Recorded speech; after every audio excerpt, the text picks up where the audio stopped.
I had a patient come in several years ago, January. Over the Christmas vacation, she had been to the emergency room a couple times for rapid heartbeat. In fact, it was so rapid that the doctors thought it was impossible and tested it a few times because they couldn't believe how fast her heart was beating. And she told me that her heart had actually been beating faster before she went to the emergency room and they measured it. And she said, I mean, her whole shirt was vibrating. What they wanted to do, the typical intervention for this in a severe case, is to go in and burn out some of the nerves in the heart. Now, in my opinion, we probably need most of the parts that we have in our body.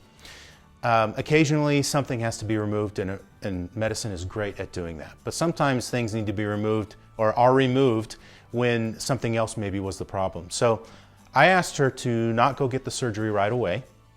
A little risky on my part, right? We're dealing with the heart. And I found a problem in her neck and I said, I think this might be relevant. I went down, I ran my hand down her back, and right in the top part of her back, there was one bone that she almost screamed when I touched it. It's one of the bones where nerves actually come out and go to the heart and come from the heart and go back up. Now the heart gets its innervation from a couple of different places, not just the spine.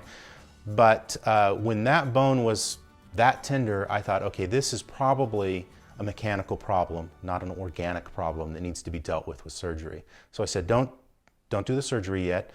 Give me a little while. Let's adjust your neck and see what happens. I adjusted her neck. The hot spot in her back, upper back, went away, and her heart calmed down. Every once in a while it would come back and we'd check the neck, and sure enough, she was out of alignment again. But so I know from direct experience, and I've had other patients after that, not as dramatic, that the neck can affect the heart.